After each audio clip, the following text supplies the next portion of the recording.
Assalamualaikum warahmatullahi wabarakatuh. Perkenalkan, nama saya Ida Marfuah. Saya dari Universitas Cokroaminoto Yogyakarta dari Fakultas Ekonomi dan Bisnis, Program Studi Manajemen. Di sini saya akan menyampaikan sebuah informasi atau berita yang akhir-akhir ini hangat dibicarakan, yaitu mengenai fenomena Menteri Keuangan Purbaya dalam literasi ekonomi. Dalam beberapa waktu terakhir, dunia ekonomi Indonesia ramai membicarakan sosok Purbaya Yudi Sadewa, yang dikenal luas sebagai ekonom sekaligus figur penting dalam kebijakan keuangan dan stabilitas ekonomi nasional. Fenomena Menteri Keuangan Purbaya menjadi hangat dan viral karena cara beliau menyampaikan isu-isu ekonomi tidak hanya bersifat teknis, tetapi juga edukatif dan mudah dipahami oleh masyarakat luas. Hal ini menjadikan ekonomi tidak terasa sebagai ilmu yang rumit dan eksklusif, melainkan sebagai pengetahuan yang dekat dengan kehidupan sehari-hari.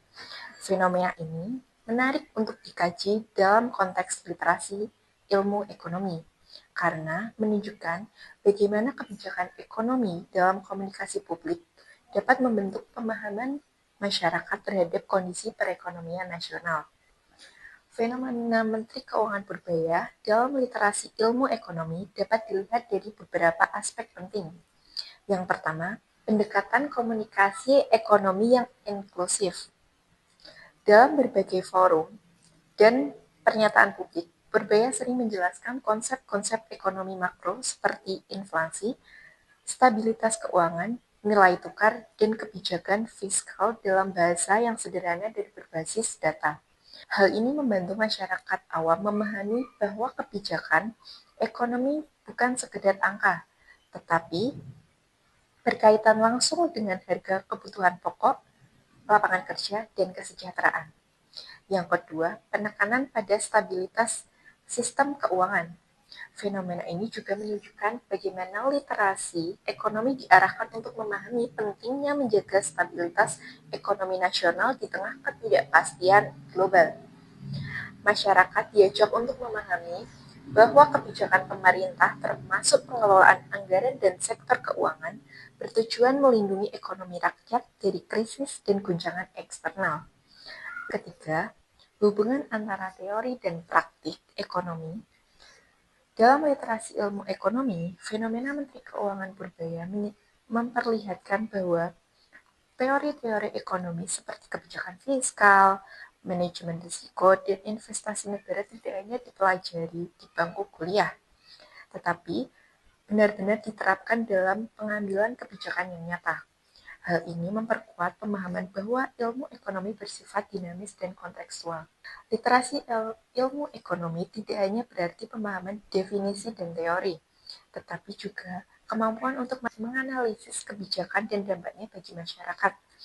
Fenomena Menteri Keuangan Purbaya menjadi contoh nyata bagaimana literasi ekonomi dapat dibangun melalui yang pertama, transparansi kebijakan, sehingga masyarakat mengetahui alasan dibalik setiap keputusan ekonomi. Yang kedua, edukasi publik yang mendorong masyarakat berpikir kritis terhadap isu ekonomi. Yang ketiga, kontekstualisasi ilmu ekonomi, yaitu mengaitkan teori dengan realisasi sosial dan kondisi global. Dengan adanya fenomena ini, masyarakat diharapkan tidak mudah terpengaruh oleh isu ekonomi yang menyesatkan, hoax, atau kepanikan berlebihan, karena memiliki dasar pemahaman ekonomi yang lebih baik. Fenomena Menteri Keuangan Purbaya dalam literasi ilmu ekonomi menunjukkan bahwa peran pejabat ekonomi tidak hanya sebagai pengambilan kebijakan, tetapi juga sebagai pendidik publik. Cara penyampaian kebijakan yang terbuka, rasional, dan mudah dipahami mampu meningkatkan literasi ekonomi masyarakat. Hal ini penting untuk membangun kesadaran kolektif bahwa stabilitas dan pembangunan ekonomi adalah tanggung jawab bersama antara pemerintah dan masyarakat. Sebagai penutup, kita dapat mengambil pelajaran bahwa ilmu ekonomi bukanlah ilmu yang jauh dari kehidupan kita, melainkan ilmu yang hadir dalam setiap keputusan sehari-hari melalui dari pengaturan keuangan pribadi, sehingga memahami kebijakan negara. Fenomena Menteri Keuangan berbeda mengingatkan kita bahwa dengan literasi ekonomi yang baik, kritis, bijak, dan siap menghadapi tantangan ekonomi di masa depan, mari jadikan momentum ini sebagai dorongan untuk belajar lebih tentang ilmu ekonomi dengan memahami ekonomi. Kita tidak hanya memahami angka, tetapi juga memahami arah dan masa depan bangsa. Terima kasih. Wassalamualaikum warahmatullahi wabarakatuh. Kerja keras boleh, tapi jangan lupa berinvestasi. Nanti kalau enggak Anda lupa, kerja terus sampai tua, nggak pernah nikmatin uangnya.